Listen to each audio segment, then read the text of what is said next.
Hello people, welcome to my channel. నేను ఈరోజు మా బాబుకి ఆఫ్టర్నూన్ లంచ్ అయితే ప్రిపేర్ చేస్తున్నానండి. ఇప్పుడు ఒక స్పూన్ పెసరపప్పు, 2 టేబుల్ స్పూన్ల రైస్ని అయితే తీసుకోవాలి. వీటిని బాగా 2-3 సార్లు కడిగి వాటర్ యాడ్ చేసి ఒక 5 మినిట్స్ పక్కన పెట్టేయండి. తర్వాత గ్యాస్ ఆన్ చేసుకొని కుక్కర్ పెట్టుకొని కొద్దిగా ఆయిల్ని అయితే యాడ్ చేసుకుంటున్నానండి. ఆయిల్ హీట్ అయ్యాక కొద్దిగా జీలకర్ర అనేది వేసుకుంటున్నాను.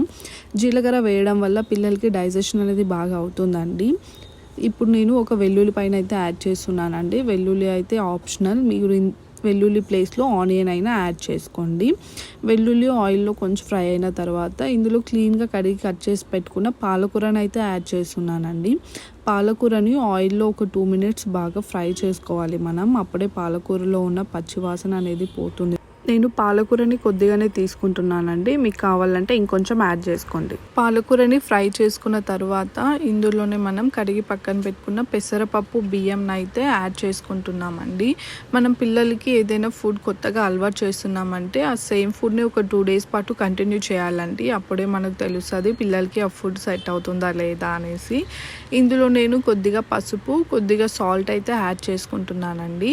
ఒకసారి బాగా కలిపిన తర్వాత ఒక గ్లాస్ వాటర్ అయితే యాడ్ చేసుకోండి. మనం వాటర్ ఎంత తీసుకోవాలంటే బియ్యం అనేది కొంచెం మెత్తగా ఉడికిపోవాలి. బాగా స్పూన్తో అన్నంని స్మాష్ చేస్తే మెత్తగా అవ్వాలండి. అప్పుడే పిల్లలకి తినిపించడానికి బాగుంటుంది.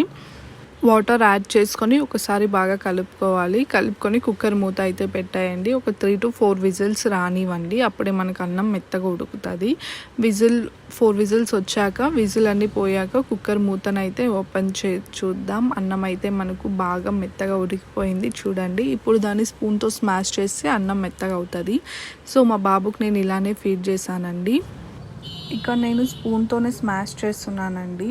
మీకు కావాలంటే మిక్సీలో కూడా వేసుకోండి, ఇంకా చాలా స్మూత్ పేస్ట్ లాగా వస్తుంది. అప్పుడు పిల్లలు బాగా తింటారు. అంతేనండి, పాలకూర అన్నం అయితే రెడీ అయిపోయింది. మీ పిల్లలకి ఇలా చేసి ఫీడ్ చేయండి, ఎంజాయ్ చేస్తారు. ఐ హోప్ నా వీడియో మీకు నచ్చినట్లయితే లైక్ చేయండి, సబ్స్క్రైబ్ చేసుకోండి. Thank you.